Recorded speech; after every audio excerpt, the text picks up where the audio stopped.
Hi, my name is Ray Santos, and I'm the Chief Development and Community Relations Officer for Ethos. And welcome to another edition of Ethos Live.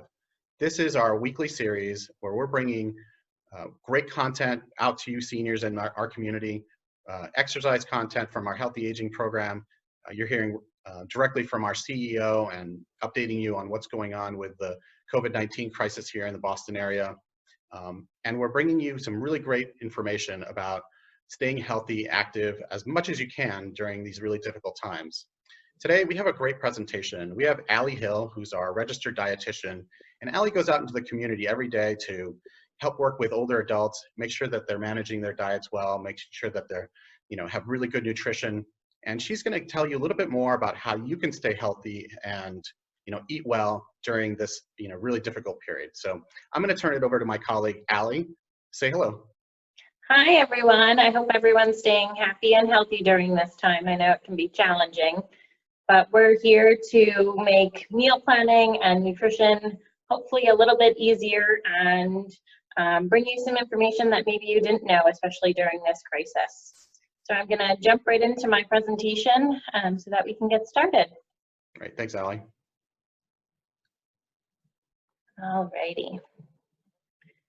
So today we're going to be talking about a few different things. We're going to be talking about how we can keep ourselves healthy and safe while shopping. We're going to talk a little bit about preparing and also eating some nutritious foods during this time, and then going through a little bit of food safety as well, so that we're also protecting the foods that we are buying while we're at home. The food dating. So we've gotten a few questions regarding all of the dates that we see on our food products. It can be very confusing. So manufacturers provide these dates to help both the consumers, us, and the retailers decide when foods are at their best quality and kind of peak so that they can be sold. These dates are actually not an indicator of the product's safety or food, how safe it is for us to eat, and it's actually not required by the federal law other than on infant formula. The best if used by or before date indicates when the product will be at its best flavor or quality. So that's when it tastes the best, it tastes the freshest, the color is the most vibrant, and it's overall the best. And this is not a safety date, so it doesn't indicate a food will be spoiled if you're eating it afterwards. The sell-by date is solely for the store's use, and it's mainly for inventory management so that they can, make sure they're rotating their foods and basing it on sales and everything like that. And again, it's not a safety date, so it's not telling us if the food is spoiled or we shouldn't eat it. And then the standalone use by date. This is the last date that we might see on a food package.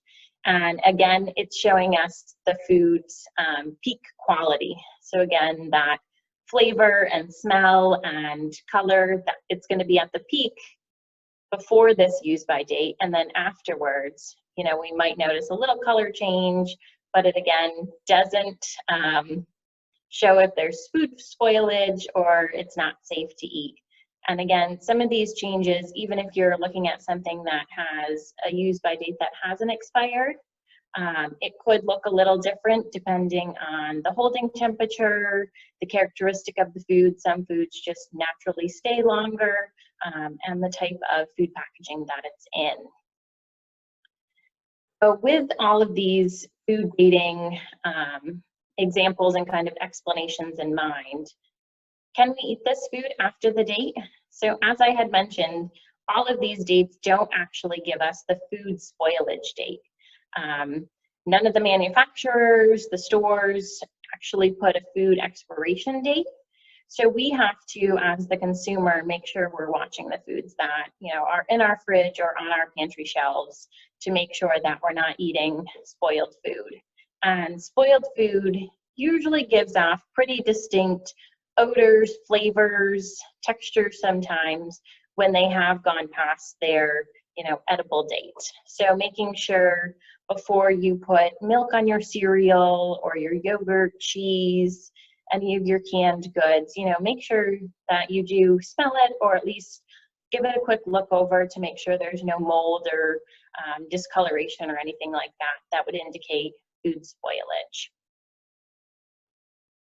And then this is just an application that you can go on and click that if you're interested, it gives you some timelines for how long to keep certain foods in your fridge or in your pantry.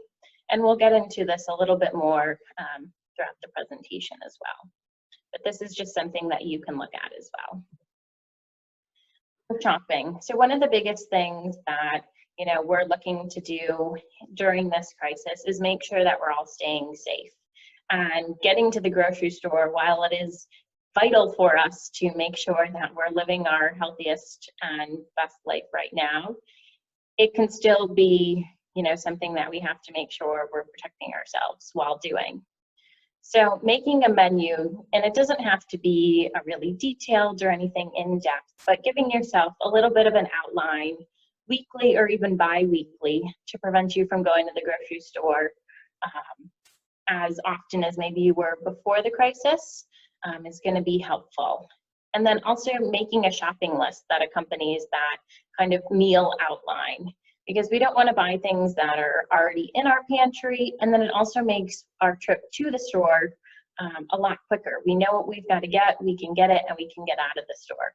Again, making sure that we're protecting ourselves and kind of limiting our exposure to other individuals and just being outside of our homes. We can also buy foods that can be put into smaller quantities. So if you're able to buy a bigger bag of frozen fruits or vegetables, or chicken or meat that you can put into smaller plastic bags into your own freezer that you can pull out one at a time. And then also making sure that you are keeping a little cushion of frozen or shelf-stable foods on hand in case you aren't able to get to the grocery store, or the weather continues to act the way that it has been, and it hasn't been so great.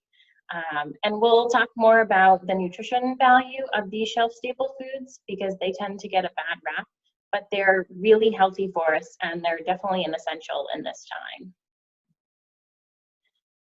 When we get to the grocery store, again, we're looking to protect everyone and want to make sure that we're taking all of these precautions seriously. So when we're making that list, we do want to think about how long we're going to be able to have these foods and the volume that we're going to be able to store, because we do want to try to only go to the grocery store once a week, and ideally every 2 weeks. So we're trying to buy enough food that we're able to keep and not have to go to the store as often.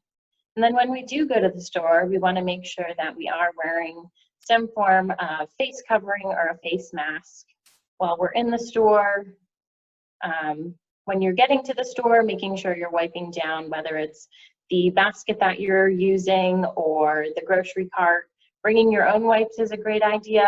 A lot of stores now are also carrying their own that they give to you at the front by all the carts and the baskets. So making sure you are using those and wiping down the cart or the basket. And then also practicing social distancing. Making sure that you're staying 6 feet apart from any other customer in the store, and then also the employees. We also want to make sure we're not touching our face or our eyes or anything like that while we're at the grocery store. And then as soon as we get home from grocery shopping, we want to make sure, or once we've gotten home and we've put our groceries away, we want to make sure we wash our hands with warm soapy water for at least 20 seconds. And this is, regardless of how long we've been out, or if we did even go to the grocery store, we want to make sure that we are washing our hands often throughout the day with warm soapy water for at least 20 minutes or 20 seconds. 20 minutes would be a very long time. And there is no evidence right now from the FDA that food packaging is being associated with the transmission of the virus. So everything is safe for us to be eating and having in our homes without the added stress of worrying about the transmission of the virus. But if it brings you some ease and you want to be extra precautious, you can always wipe down the outsides of the boxes and the plastic containers or cans that our food is coming in. If you don't have the disinfectant wipes, a warm, wet, soapy paper towel will do the same thing. And then allow the groceries to dry and then put them away.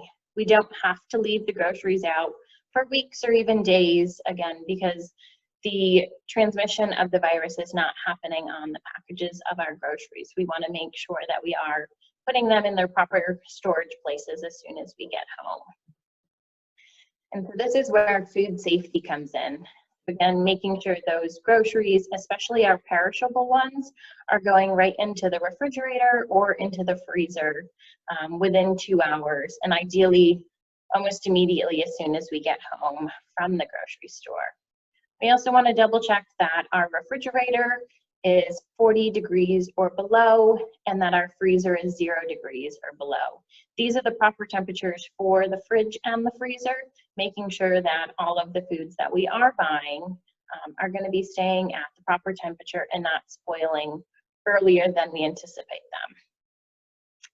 And then when we are preparing meals and thinking about leftovers, we want to make sure that the leftovers are placed into shallow, small containers into our refrigerator, because we want to make sure that they cool off properly. And we also don't want to heat up our refrigerator, which could potentially spoil other foods in there.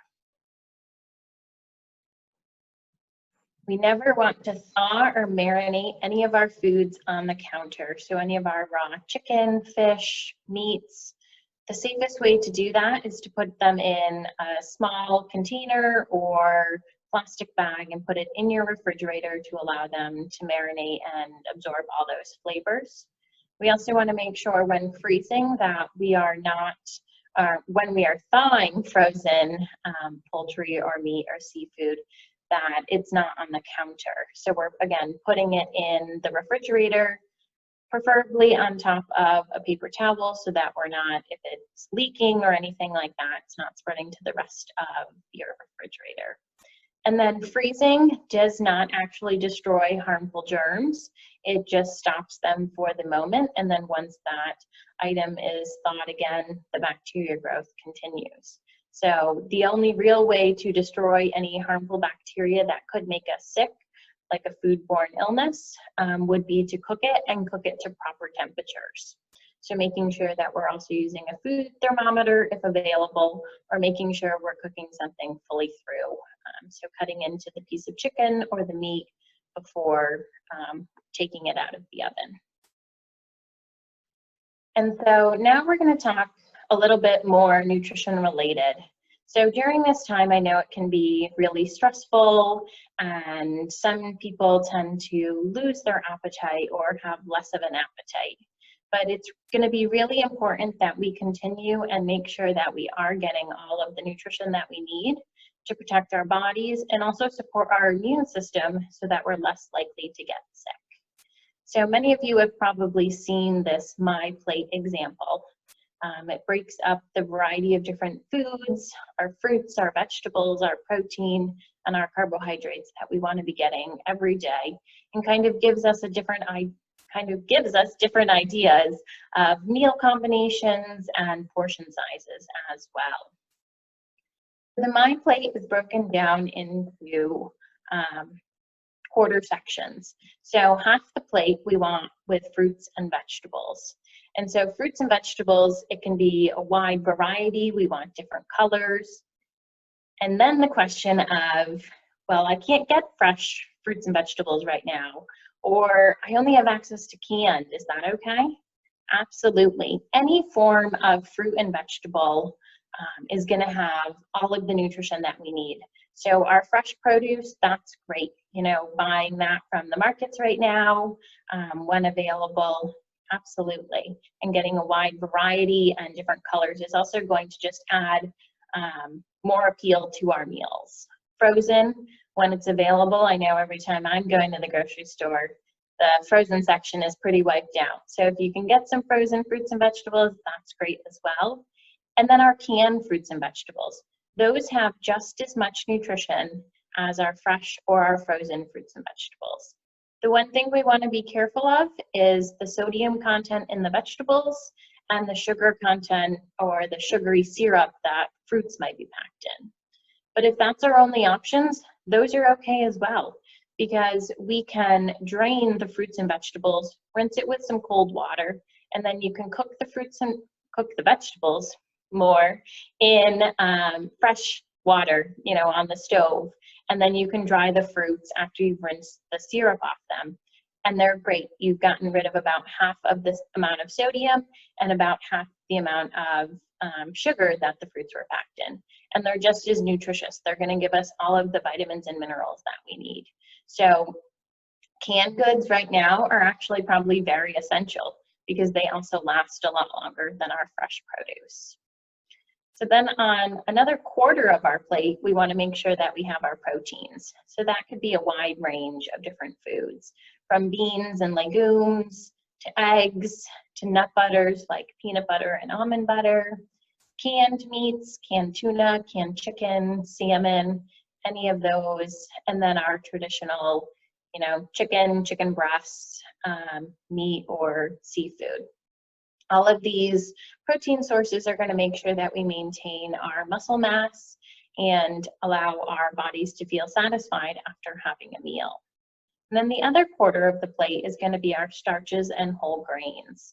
So that's going to be a variety of whole wheat breads, rices, pastas, and other grains. And ideally, we want to be making half of the grains whole grains so that we're getting that added fiber.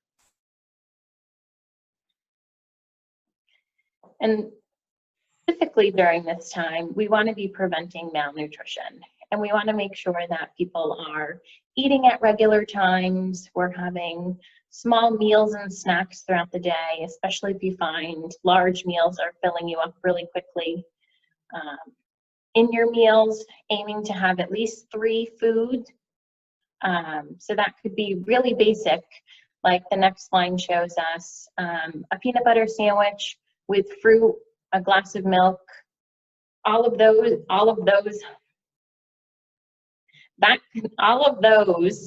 food groups make for a really well-balanced meal. You have the whole wheat bread, you've got peanut butter, which is a great protein source, you've got a piece of fruit, you could even do a vegetable and a glass of milk for added protein. And then also adding in a small amount of daily exercise. We've had some great videos posted here on the live stream. And then also, if you can get out and go for a short walk around the neighborhood. Also, again, making sure that you're wearing a protective face mask and any other clothing that you feel necessary. So cooking for 1 or even 2, we're not having as much of the usual person-to-person contact as we had before everything going on. So one of my personal favorites for a quick and easy dinner is having breakfast for dinner. So that's making, a vegetable omelet or a couple eggs and throwing it over a little spinach or sliced peppers, having a glass of milk with a piece of fruit. Combining all of that, we have a really well-balanced meal. The eggs are going to be our protein. We've got a variety of vegetables. Maybe we have a piece of fruit there as well. And then the milk will be another great source of protein. A quesadilla is really simple and easy to make. Again, especially if we're adding great protein sources, leftover chicken from the night before, beans, cheese, anything like that. And then having soup. Soups are a great shelf-stable, easy meal to have, but we want to make sure we're having something with the soup. We don't want to just have a bowl of soup by itself because it's not going to be as filling and give us as much nutrition. So pairing your soup, and ideally we're looking for a lower sodium option, but if that's not the case, pouring out some of the liquid that comes with the soup and adding some water is always a way to help cut down on some of that sodium. And then pairing it with a little side salad or a half a sandwich or crackers and cheese, something along those lines to make sure that we're getting a well-balanced meal. And then also making, a quick meal using some whole grain pasta with frozen or leftover vegetables and a protein source from the night before. You can also save time and use a slow cooker, making one-pot meals that are easy to clean up and that you can make a larger quantity so that you have to cook less throughout the week. And just being really creative with the various foods that we have in our pantry and in our refrigerator. Reaching to the back of the pantry to see what you may have been pushing back there and see how you can use it, especially now. So this is just an example of a one-dish meal that could be, something that you keep in mind when you don't know what to cook for dinner or lunch in the coming weeks. So filling a bowl with some greens, that could be romaine lettuce or spinach, kale, whatever you prefer. Topping it with a grain, could be a whole grain like the ones listed here, or some pasta or brown rice. Adding a couple extra vegetables like chopped up peppers or onions, tomatoes, cucumbers, anything like that. Pairing it with a protein, making sure that all of our meals and snacks have some form of protein. Adding a little cheese for good measure, some extra herbs, and your favorite dressing. So everything fits right in one bowl and you've got a nicely balanced meal. And then some ideas for smoothies, if that's something that you've been interested in making or have been making, it's a great way to have, another easy meal, but we want to make sure that we are always having some form of protein in our smoothies, making sure that we're packing it with fruits, maybe sneaking in some vegetables, and then having some form of liquid as well. That's going to blend the smoothie and make it the consistency that we like. So having a cup of fruits, a cup of vegetables with some liquid and some form of protein. So the protein could come in the form of yogurt, a protein powder if you do have it. Milk is a great source of protein, anything like that to blend our smoothies, make them taste good. And then some nutritious snacks. So this is a variety of different snacks that anyone could have in their fridge or in their pantry that are great to kind of tide us over in between meals. And again, you'll notice that protein is one of the main components. Protein allows us to feel full after having a meal and not searching for something else to eat. So for having nuts or trail mix, those are also great shelf stable that can be used for, weeks to come. Having our nut butters, peanut butter or almond butter with toast or crackers or on some fruit like bananas or apples, cheese and crackers, hard-boiled eggs, yogurt, cottage cheese, oatmeal, hummus. Any of these snacks are great. And a lot of these snacks could also be turned into meals with a little extra volume or combining a couple of these together. So cheese and crackers make a great lunch if we combined it with a piece of fruit and maybe some hummus and veggies. Or having a couple hard-boiled eggs with a little side salad. Or making a bowl of oatmeal and pairing it with a fruit and a side of piece of toast and peanut butter. So all of these are great ideas for snacks, but also adding a little bit more to them can make them for great easy meals. This is the end of my presentation. So I just want to remind you that if you or someone that you know needs some home delivered meals, you can always call our Ethos Nutrition number at 617-477-6606, and you can speak to someone to get you started with some home delivered meals. And then you could also call Boston Elder Info at 617-292-6211, and they're a wealth of resources here in the Boston area, and they can connect you with a lot of different organizations that can help find resources and answer some questions that you do have. So I hope everyone stays healthy and safe, and thank you so much. That was great, Alie, and that was a great presentation. I hope you all will tune in next week where we'll bring you some more content. If you've got questions, comments, you have things that you want to hear, make sure to send us an email, send us a message through our Facebook page, send us a message through our YouTube page. We'll try to bring you the information and the programming that you want to see each week. Until then, thank you again to Alie, and make sure you all stay safe, and we'll see you soon. Okay? Thank you.